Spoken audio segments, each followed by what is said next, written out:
In today's guest interview, we're talking about something that is super important for pet businesses that is just now starting to be talked about a little bit more. And I was so excited. I think it was maybe, I don't even know, 6 months ago, maybe. I watched a webinar that was hosted by Michelle Klein. I'm sure that most of you guys are familiar with her. She was back on episode 4 of our podcast talking about niching down and marketing momentum. But I watched a webinar that she hosted and she had on Corinne Moore, the founder of Paws and Claws.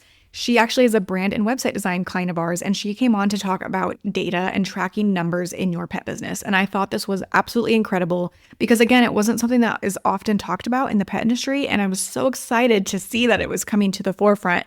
And I think that's something that Michelle and Corinne have really brought to the forefront, which I'm super excited to dig into today. So I have Corinne coming on the podcast today to talk about tracking numbers in your business, what to start tracking, how to start at the very beginning, what you should be looking at. And we even talk a little bit about her brand and website design experience as she's actually one of our clients. So that was super exciting to dig into as well. It's just a really good conversation that can really inform a lot of your business decisions, which I really think is underrated and underused in the pet industry. I really, really, really believe that. And I think that while numbers can intimidate a lot of people, it can actually simplify your business and make your life so much easier just by tracking some numbers. So without further ado, I'll let Corinne help us track our numbers and track our data in our pet businesses.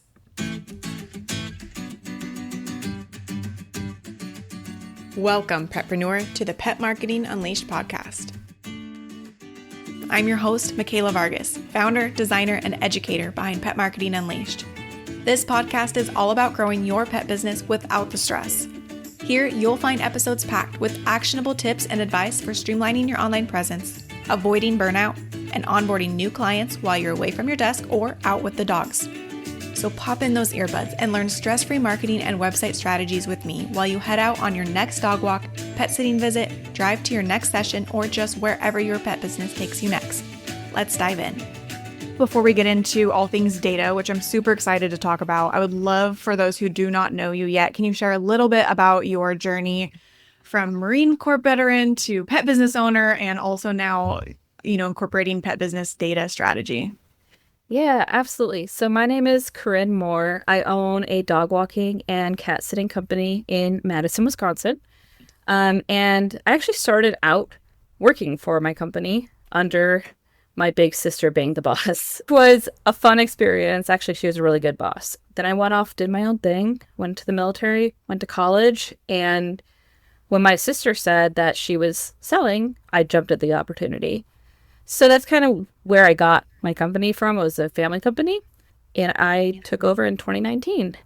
So I went through the really, really turbulent year of 2020 as a small business owner, and I was not prepared, as was nobody. So that kind of made me want to fine-tune my company. And then at the tail end of 2023, when I started hearing about people niching down, people kind of like figuring out what they wanted from their company, I got motivated and I really dug into my numbers then, especially thanks to Michelle Klein. And that's kind of where my love began. It's funny how times like COVID or the pandemic, obviously we still wish that maybe that didn't happen, but how it kind of forced us to pivot and become better business owners. And maybe you wouldn't have gotten into all this data stuff if it weren't for this turbulent time of the pandemic. Right. Absolutely. That was, it made us all realize how resilient we are.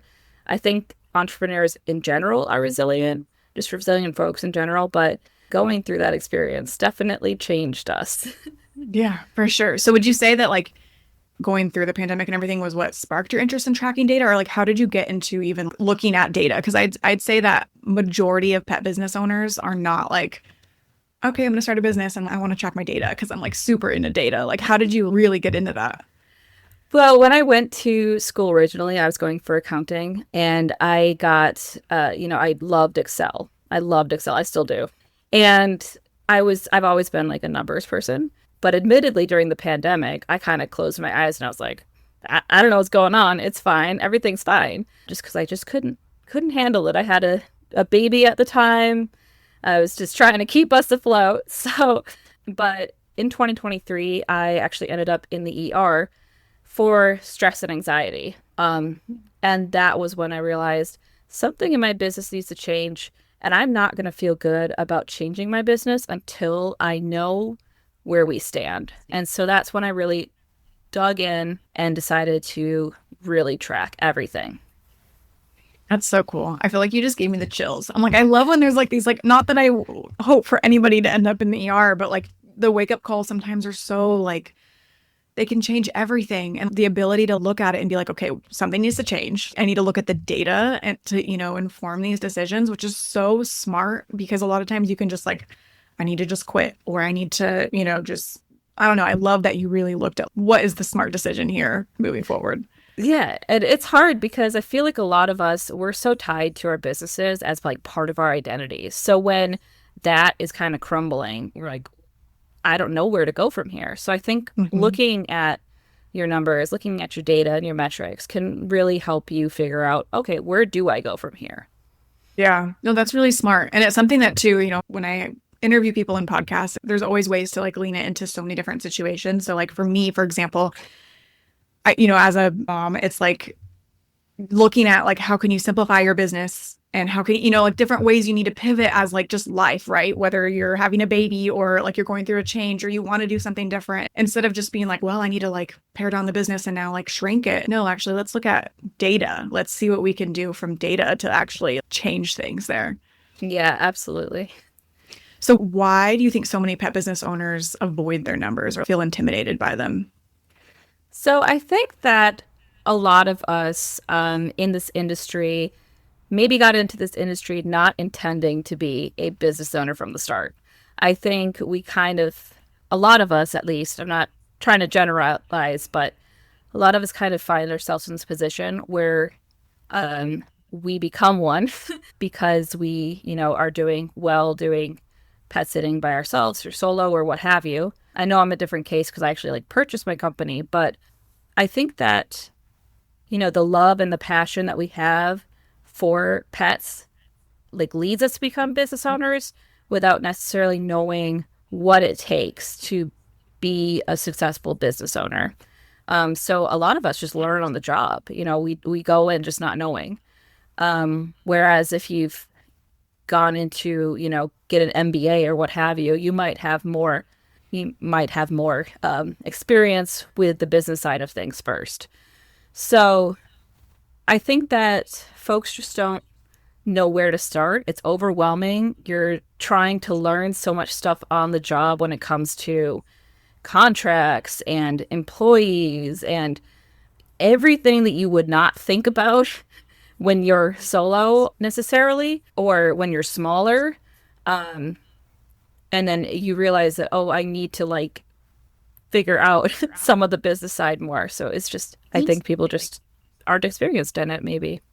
And I feel like it almost sometimes feels as a supplementary thing. Like it's almost like a bonus. Like, okay, you have a business. Obviously, you have to have a contract in place and you have to have, clients and you have to be able to somewhat market your business. But like data, it's like, oh, well, do I have to do that? And how much could like your business change? I feel like sometimes there's not that like people don't realize the transformation that can come from understanding your business truly through that lens of numbers and data.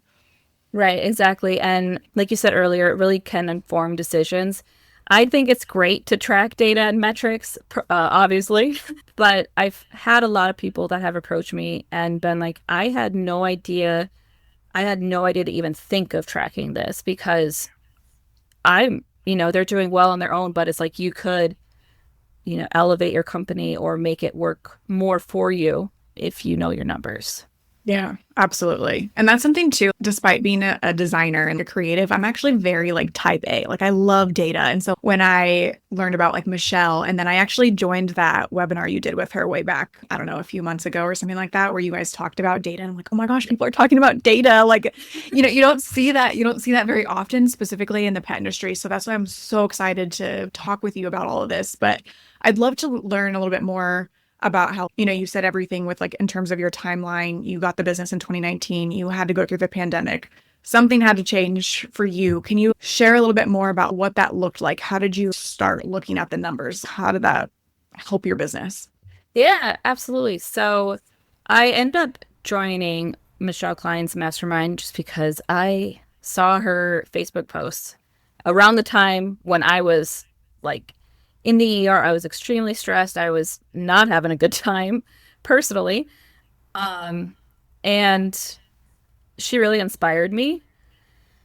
And I was thinking to myself, man, she niched down to just dog walking and was more successful. And that seemed backwards in my mind because I had always been like, oh, I have to work 24/7 to earn money. I can't earn money if I'm not working. If I'm not working, this hour's wasted. That was my mindset. But seeing her success and then seeing other people's success taking her mastermind, I was inspired and joined on for that next January. And that's when I started really, really diving in because I was like, if I'm going to do this, I'm going to do this 100%. And I'm going to figure out if this is possible for me to do. So I ended up niching down a bit, not to just dog walking, but we were a full service all the time company. And then we niched down to dog walking and cat sitting for 7 a.m. to 7 p.m.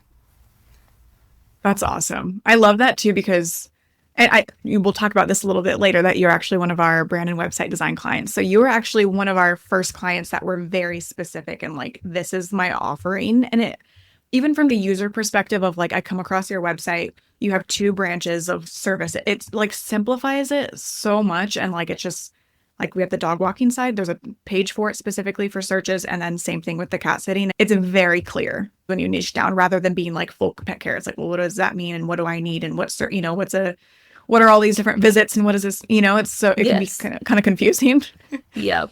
It could be Yeah. confusing for people like, is this boarding? Is this dog walking? Is this dog sitting? Yeah. For the Yeah. clients. So Yeah. There's so much beauty in niching down. And is that something that too, like when you went through the mastermind, is that something that you guys, I mean, I know that, she's a big believer in niching down and specialization and stuff like that and scaling, what's working. Is that something yeah. that you looked at? Like, okay, I should look at what service is bringing in the most revenue. What data did you look at? Yeah. So I definitely looked at the different revenue from different services. And to my surprise, I found out that my dog sitting was actually the least valuable, but brought me the most stress. So that was when I decided to cut that service. And I won't say that transition was super easy because, you've been serving these clients for years and years with a certain service. But I found that with that brought new clients that were more my ideal for what I wanted our company to be. And yeah, I dove into a lot of different metrics. I looked at zip codes of where services were, so I could target those neighborhoods with marketing and advertising. I looked at what was the typical client that I had, and I found out it was like a younger pet parent that was a young professional. So I started really targeting, tech companies in our area, healthcare companies in our area with marketing and advertising. So Michelle talks a lot about that in her mastermind, like finding our ideal client. And I think that using my data that I had, I was able to find out what that was. Yeah, that's so smart because I feel like a lot of times when you hear professionals talk about finding your ideal client, a lot of it is very like, which obviously you want to work with people that you want to work with, right? Like you sit down Yeah. and you're like, well, this is like the person I want to work with. And you list out like an ideal scenario, but you also really have to look at the data, who's in your area, like who is Yes. looking for your services and how can you appeal to those people? Like the data is like, there's an overlap of like, what do you want, but also like what's in your area. Yeah, absolutely. And I found out that a lot of our cat clients that use us are retirees. So my dog walking clients tend to be the young professionals. My cat sitting clients tend to be retirees that are traveling a lot more. So it's just interesting the different Yeah. things you can find out when you dive in. And like how that can impact your marketing and your language and what you use, like, what Absolutely. it's the avenues and all of that. It's so fascinating. Okay. So if somebody is listening to this and you're like, okay, she's tracking a lot of information, I don't even know where to start. So if somebody has never looked at their numbers, where should they start? Yeah, I would definitely look at the percentages of your revenue that is each service. How much of your revenue comes from cat sitting? How much of your revenue comes from overnights? how much comes from, daily dog walks. Because I think that that was the most eye opening for me. I had no idea that our pet sitting or that our dog sitting was so low. And that was what kept me out, doing bedtime visits or staffing bedtime visits. So that was just really relieving, actually, for me personally, because I knew I didn't want to go in that direction. And that just like solidified my decision. Other than that, I would really recommend looking at your client retention because you can actually break it down. I know in Time to Pet, and I'm unsure about other software, but I know in Time to Pet you can break it down so you can see how long these clients stay with you in each zip code and by each type of client. So I really recommend looking into that to see, okay, maybe my cat sitting clients that are in this certain zip code like stay with us for like 4 or 5 years and they're really, really great clients. So maybe I'll, direct my ads towards this zip code. Yeah, that's really smart. And is the revenue by service also something that you track in Time to Pet? Yes, yep. There's a Okay, report for that cool. right in Time to Pet, which is great. Yeah, So, perfect. That's what it's funny. Actually, in our last interview with Ines, we talked about automation. And one of her biggest tips was using the software that you already have to like better. Because a lot of times we like have the software, right? Like you have Time to Pet, for example, in your business, and you're like, okay, I use it to book visits, but like that's it. It's like, no, there's so much potential with our softwares to be able to give us such valuable information, like what you oh just yeah. shared. Yes.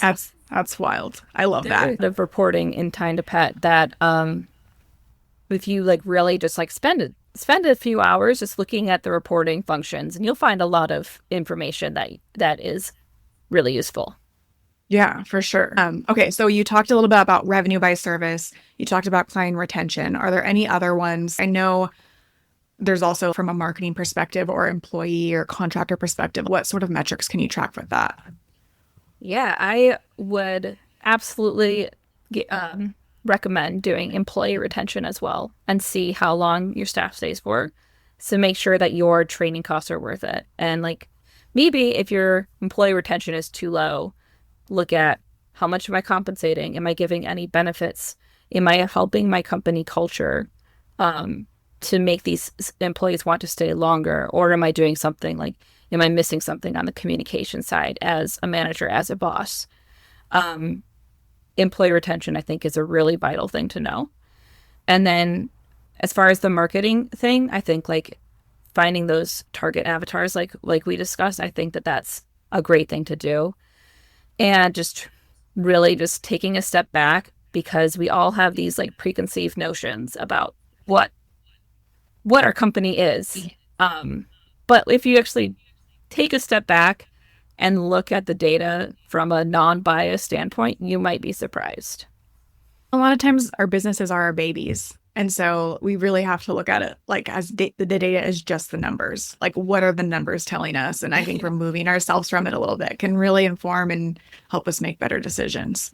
Yes, I 100% think that that's the case. I know that I had some feelings about it when I first started diving in and realizing how high my cost of labor percentage was. And I was like, Mhm. it's not right. It was right. Thing.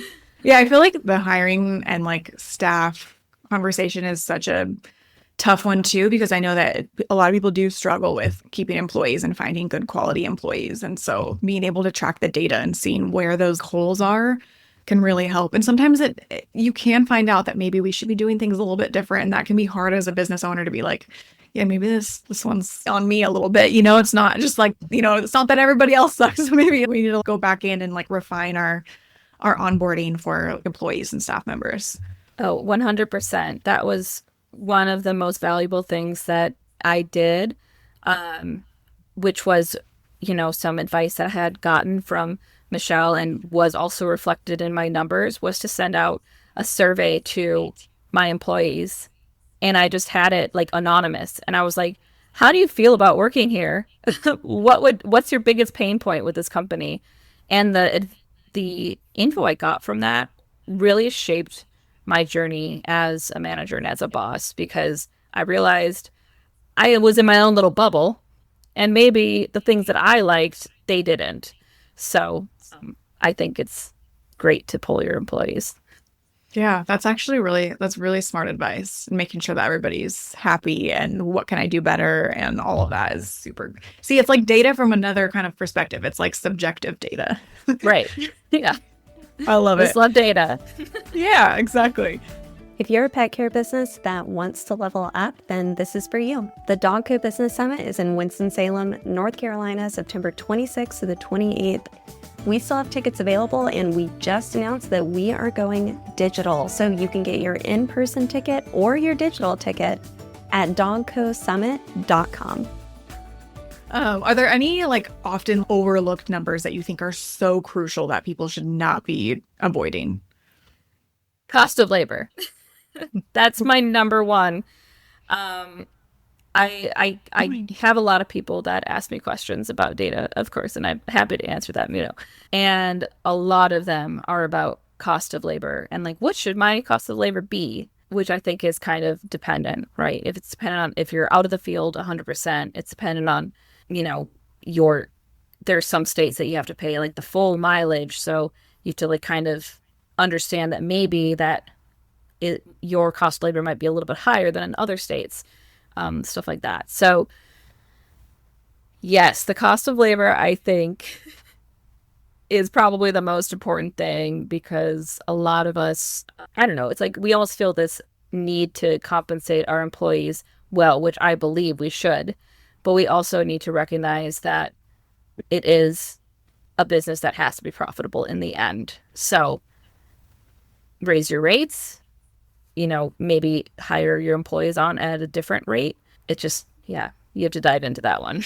Yeah. Do you have any advice for how you even start looking at that? Like, I mean, obviously you just brought up mileage, but what factors do you have to look at in terms of like calculating your cost for labor? Yeah. So you have to look at, your hourly or your your per piece compensation, of course. Then you have to look at mileage if you do reimburse mileage. You're going to have to look at your unemployment. You're going to have to look at your taxes, not only on the base wages, but also on any tips that they get. So I actually made this big spreadsheet called payroll costs, and that helped me basically put in every single payroll. And I know the cost of labor of every single one of my employees for each payroll and overall. And that kind of helped me figure out my averages, which has helped me to make good financial decisions for my company. Yeah, that's awesome. And I know you originally had a website for these spreadsheets, but now they're only accessible if you're in one of the cohorts for Michelle Klein. Is that how somebody could get access to those? Yes. Yep. Okay. We have an exclusive partnership now. And honestly, her mastermind is fantastic. And it changed me as a business owner. And like as a person in some ways, which sounds very hyperbolic, but it's true.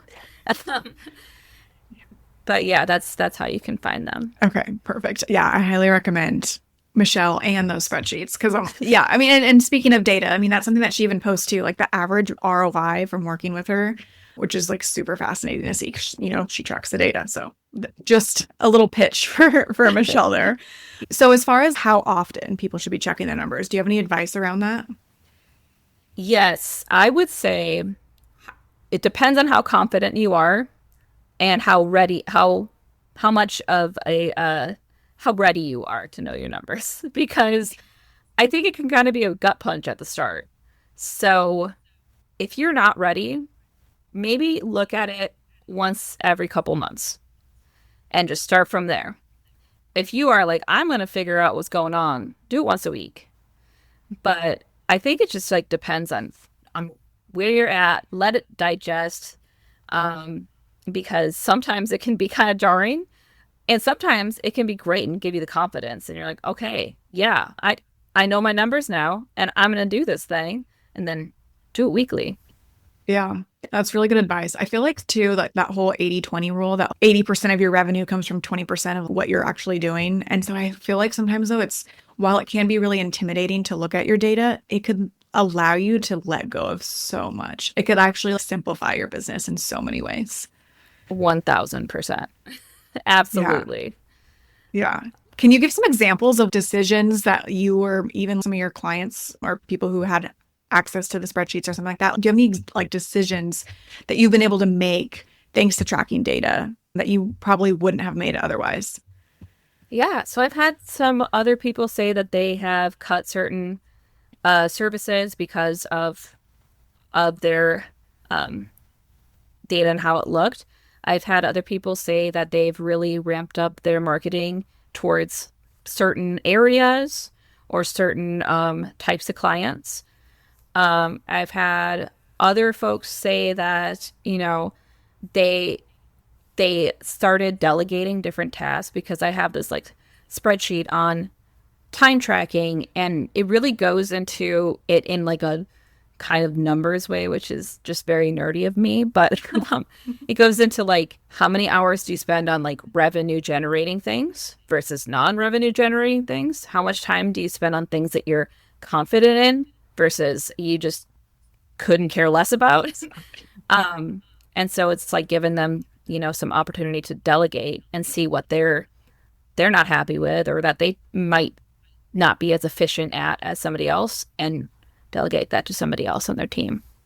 Yeah, I love it. See, I feel like the theme through these examples and everything we've talked throughout this is like, because I feel like so many times when we have podcast episodes or blog posts or social media posts, it's like another thing that we're supposed to be doing, right? Like, yeah, you're supposed to be tracking your data too. Like, let's add that to the list. But with tracking data, you can change your business and simplify it and save so much time, like narrow down what's actually working. And then it can give you so much more success while you don't have to do all the other stuff that wasn't bringing you in revenue. It's incredible. Yes. Yeah, it gives you a lot of insight, good and sometimes bad. But I will say that it's made me a much more confident person, because I realize that it's okay if I'm not great at everything. It's okay if I'm not perfect. But I have like the resources to kind of back up. Like, I know what I'm doing and I know what my goals are, and it just like helps me push forward.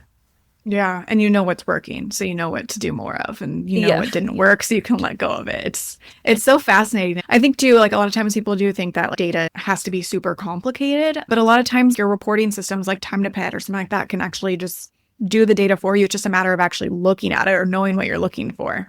Yeah, absolutely. And you can even just do it by hand. You can just like write down the numbers and just have it on a whiteboard and just write down, okay, this was how much our revenue was of dog walking in March of 2025. This was April 2025. And just look at your numbers and see how they work.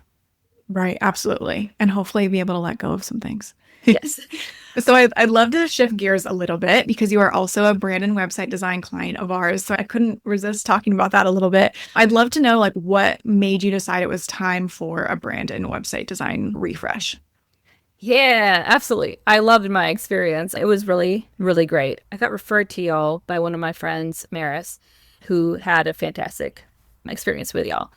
So really, I knew that I was going to change my company, and I was like, you know what?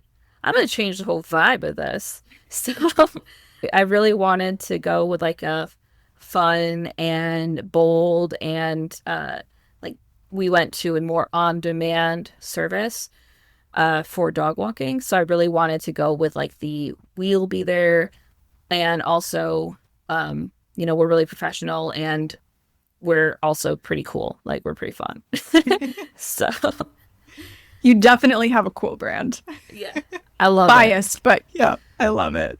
That's awesome. And I'm curious, like, how did the brand and website help support your data or goals? Like, especially someone like who's really tuned in with what's working in your business. How has that helped your data-driven decisions? Yeah. So like you discussed earlier, there's like two very clear paths on our website. And that has helped immensely with what we've done with our company over the last couple of years. So now it's like, you got a cat, we got cat sitting. We got a dog, we do daily dog walks. And it's just really been amazing, because it just feels so succinct, if that makes sense. Mm-hmm. And it makes a really clear path for our prospective clients to just sign on board. There's no questions. There's no more. I don't get the do you guys do boarding questions that I used to get a lot with our old website. So That's really good.